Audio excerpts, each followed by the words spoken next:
Hace algunos años escribí un artículo titulado Compasión pre-evangelización, la llave maestra de la ciudad.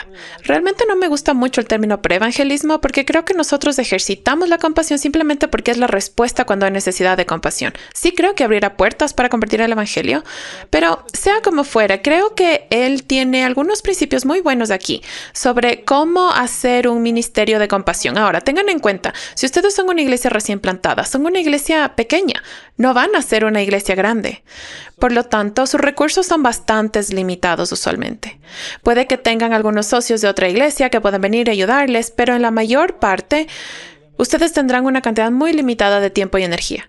La mayor parte de esa energía probablemente se va a poner en actividades más directamente evangelísticas y en hacer discípulos. Entonces, muchas veces una iglesia plantada no se involucra mucho en términos de ministerios de compasión, pero creo que sí es importante. Es una manifestación del amor de Cristo. Dijimos, recuerden, una comunidad del reino tiene 3 dimensiones: adoración, evangelización y discipulado, y la tercera es la compasión. El amor de Cristo, mostrándolo en nuestras comunidades. Por lo tanto, creo que es bueno para una iglesia tener un ministerio de compasión. Es importante, pero hay que hacerlo de una manera cuidadosa y bien planificada. El autor dice, trabaja desde una iglesia cercana establecida. Bueno, si son una iglesia plantada, bueno, ya saben, puede que ustedes sean la iglesia establecida, pero si puede que tengan la posibilidad de cooperar con otros también. Es bueno tener la iglesia como una especie de base, una base espiritual, porque el ministerio de compasión, si trabajas con los pobres, trabajas con gente necesitada, haces visitas a hospitales, puede ser muy agotador, también espiritualmente, así que necesitas de ese núcleo espiritual. Dice, encuentra la necesidad más significativa que puedes abordar. Ahora, cuando empieces a descubrir más sobre tu comunidad, puede que encuentres todo tipo de necesidades. Cuando yo estaba plantando una iglesia en el área de Chicago, era una comunidad en crecimiento y yo iba literalmente tocando puertas y preguntando a la gente qué podía hacer una iglesia en esta comunidad y cuáles eran las necesidades de la comunidad. La gente decía, bueno, el tráfico es terrible aquí, necesitamos calles más anchas. Bueno, la iglesia no va a ensanchar las carreteras para que no haya tantos atascos de tráfico. Esa no es una necesidad que vas a ayudar a solventar. O puede haber otras necesidades que son solo mucho más allá de lo que la iglesia, especialmente una nueva iglesia plantada, podría hacer. Ahora, él da un ejemplo de una especie de ministerio de educación sobre drogas. No estaban en condiciones de tener todo un programa de rehabilitación, eso es enorme, pero sí podían educar sobre las drogas, el abuso de drogas, lo que los padres pueden hacer. Esta era una necesidad que descubrieron en la comunidad. Había muchos jóvenes que se drogaban y los padres, por supuesto, estaban muy preocupados, no sabían exactamente qué hacer. Así que no podemos tener un centro de rehabilitación de drogas, eso sería fuera de nuestro alcance, pero podríamos hacer educación sobre drogas. Y así eso se convirtió en un lugar, en una vía para que la iglesia, para hacer frente a una necesidad en la que Cristo se preocupa por las personas que se involucran en las drogas, ¿no es verdad?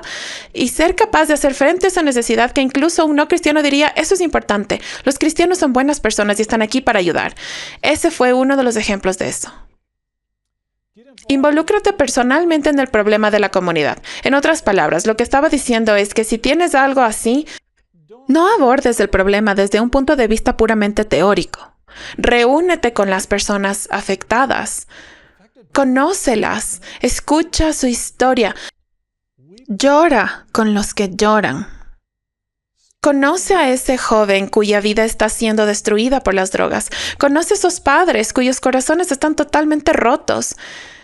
Y empieza a relacionarte con el problema a un nivel personal, en lugar de en una especie de nivel teórico o mecánico de cómo arreglamos esto.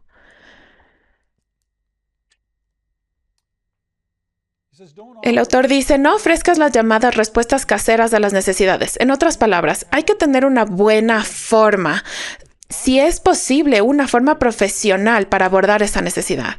Si te limitas a adivinar, puede que no sirvas de mucha ayuda e incluso puede que hagas daño.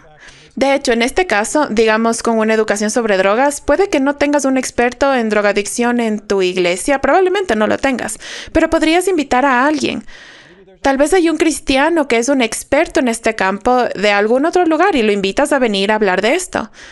Incluso puedes invitar a una persona que no sea cristiana, pero que podría hablar de esta necesidad y que sería útil.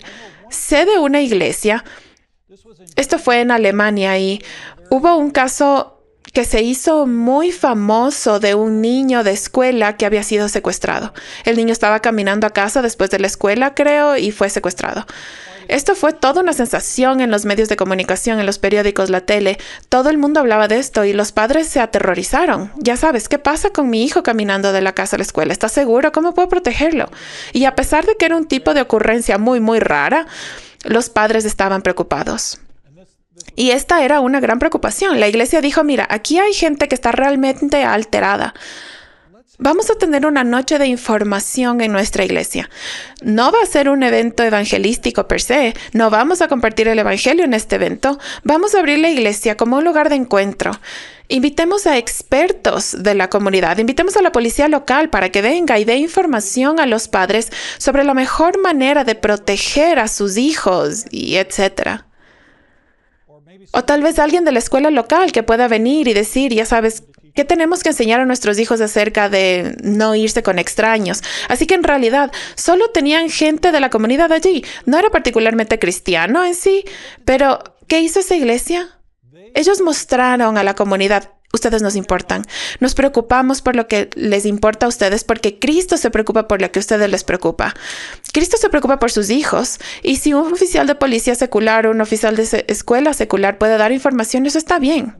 Otra cosa que hicieron, por cierto, es que esto trajo a la gente a este edificio de la iglesia que tal vez nunca hubiesen osado cruzar la puerta de una iglesia. Pero entraron y dijeron, ¿sabes qué? Aquí hay gente muy amable. Este no es un lugar que da miedo. Algunas personas literalmente tienen miedo de entrar a una iglesia. Sabes, yo crecí como ateo. Nunca había ido a una iglesia. La iglesia era un lugar espeluznante.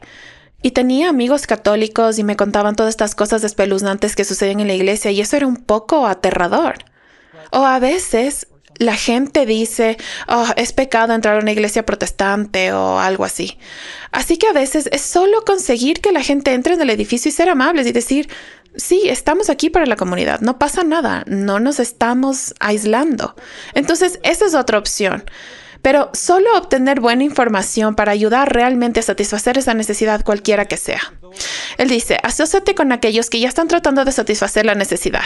Entonces, tal vez con este programa de educación sobre drogas, te asocias con las escuelas locales, te conectas tal vez con un departamento de policía, encuentras a aquellos en la comunidad, tal vez que no son cristianos, pero están haciendo algo bueno al respecto y tú como cristiano puedes ser sal en ese programa. De hecho, especialmente algo como los programas de rehabilitación de drogas que usan el programa de 12 pasos, que tiene espiritualidad en él. Tienes que invocar a un poder superior para recibir ayuda para superar tus adicciones. De hecho, yo he empezado a trabajar como voluntario en un centro de rehabilitación de drogas para adolescentes. No es un lugar especialmente cristiano, pero el elemento espiritual de este programa es muy importante. ¿Por qué no llevar a Cristo a este tipo de contexto? Y así trabajar en asociación con quienes ya están tratando de satisfacer la necesidad. Utiliza publicidad de primer nivel. En otras palabras, la gente debe tomarte en serio. Creo que eso es lo que él quiere decir aquí. Si tienes un material descuidado o no muy bueno, la gente, al menos hoy en día, no te va a tomar en serio. Dice, consigue el apoyo del gobierno local y de las empresas. A veces te sorprendería que en algunos de estos programas, incluso empresas seculares, están dispuestas a patrocinar un programa, incluso un programa cristiano o religioso, porque ven que va a satisfacer una necesidad. En una línea ligeramente diferente, pero conozco una iglesia que organizó una exposición de arte. Tenían cuadros de Chagall o acuarelas. Una de las, creo que era la sobrina de este famoso artista Chagall, ella era cristiana y solía hacer exposiciones de arte en las iglesias. Y por supuesto Chagall tenía pinturas bíblicas, tenía pinturas con motivos bíblicos y ella contaba las historias de la Biblia. Era una especie de educación artística y evangelística porque se trataba de historias bíblicas. En una ocasión, un banco local ayudó a financiar o patrocinar la exposición de arte en esa ciudad. Entonces es una buena manera de establecer relaciones con la comunidad. Las escuelas vinieron y dijeron, wow, una exposición de arte en nuestra comunidad, en nuestra pequeña comunidad que no tiene muchos museos de arte. Wow, eso es muy, muy bueno para nuestros niños en la escuela al estar expuestos a eso. Incluso tenían programas donde los niños podían pintar y hacer todo tipo de cosas creativas. Y así, una vez más, la cooperación con las escuelas, la cooperación con las empresas locales y construir buena voluntad en la comunidad. no utilizar para la evangelización directa. Ahora, aquí es donde algunas personas dirán, bueno, si no se puede predicar el evangelio, entonces realmente no deberíamos perder el tiempo con esto. Y yo digo, ya sabes, el amor de Cristo nos motiva a preocuparnos por la gente. Y si usamos muchos de estos tipos de ministerios como carnada, en otras palabras, hacemos que entren al salón ofreciendo un programa de educación sobre drogas y luego hablaremos por 15 minutos de educación sobre drogas y luego hablaremos por 15 minutos sobre Jesús. ¿Cómo crees que la gente se siente? Ellos se sienten engañados. Quiero decir, ¿no te sentirías así si te invitan a algo que supuestamente es solo información y luego alguien intentara darte otra cosa? Creo que es una cuestión de integridad. Creo que podemos ser amables, creo que podemos hacerlo en el nombre de Jesús. Podríamos decir algo así como un programa de drogas, por ejemplo. Este no es un lugar para predicar, pero puedo decirte que Jesucristo ha hecho una diferencia en la vida de las personas. Y si quieres saber más sobre eso, habla conmigo más tarde o ven a este otro evento. Pero ten cuidado con usar los ministerios de compasión como una especie de carnada para que la gente venga a escuchar tu mensaje. Apoyar al seminario TVS es una excelente forma de invertir en el reino de Dios. Considera hacer una donación para apoyar este eficaz ministerio de educación cristiana de gran alcance. Seguimos adelante gracias a tus donaciones. Por favor, dona y apoya nuestros proyectos para que puedan seguir y crecer. Para más información, visita tvsseminary.com. En muchas culturas, la espiritualidad forma parte de una visión holística de la vida. Pero en el occidente tendemos a dividir más las cosas. Piensa en un ejemplo en África, donde había 2 clínicas médicas. Una era una ONG totalmente laica, no había espiritualidad en ella, se trataba simplemente de darles medicinas y demás. La otra clínica estaba dirigida por cristianos y cuando ellos daban las medicinas o el diagnóstico, ellos oraban por los pacientes. Y pasó algo muy interesante, más gente iba a la clínica cristiana donde oraban por ellos, aunque muchas de las personas no eran cristianas. Entonces empezaron a preguntar por qué y ellos decían, bueno, creemos que la vida es holística, entonces la oración, lo espiritual, sí, queremos una respuesta espiritual para la situación de salud, no solo la medicina. Y así mucha gente ve la vida de manera más holística y por eso es muy natural tener una dimensión espiritual para abordar estos temas que podemos estar tratando, pero tenemos que ser muy sensibles al respecto. Luego, orar constantemente y darse cuenta de que Dios tiene que ser el que trabaje en los corazones de las personas y que Dios está preocupado por lo que sea este tema en particular es que estamos abordando también. Finalmente, estar dispuestos a trabajar a largo plazo. No empieces algo que realmente no puedes terminar. Ahora, si solo estás haciendo una noche de información sobre cómo ayudar a los niños, cómo mantenerlos seguros o algo así, o como di el ejemplo antes de un entrenamiento para dejar el pañal. Alguien me preguntó, bueno, ¿cómo haces esa transición de dejar el pañal al evangelio? Bueno, probablemente no lo haces. Aunque sí hay muchos paralelismos con el ayudar a los nuevos cristianos como si fueran bebés, hay un poco de entrenamiento para que dejen el pañal como nuevos creyentes, aprendiendo a vivir como cristianos, supongo. Pero probablemente no lo haces. Así que puede haber ciertos eventos puntuales que haces que no requieran pensar a largo plazo. Pero si vas a involucrarte en un trabajo a largo plazo, necesitas llevarlo a cabo y no abandonarlo a la mitad.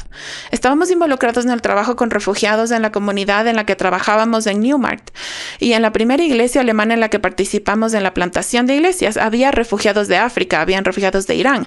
Entonces nosotros íbamos, hacíamos visitas, hacíamos servicios con ellos, les ayudábamos a conseguir comida, atender algunas de sus necesidades físicas. Era una forma estupenda de mostrar el amor de Cristo a personas que se encontraban en una situación difícil. Y la iglesia también servía a la comunidad de esta forma. Por cierto, la comunidad no era muy amistosa con la mayoría de los refugiados, así que era un gran ministerio, pero había que estar en él a largo plazo. Bueno, estas son solo algunas pautas para trabajar con ministerios de compasión, ministerios de servicio para la comunidad.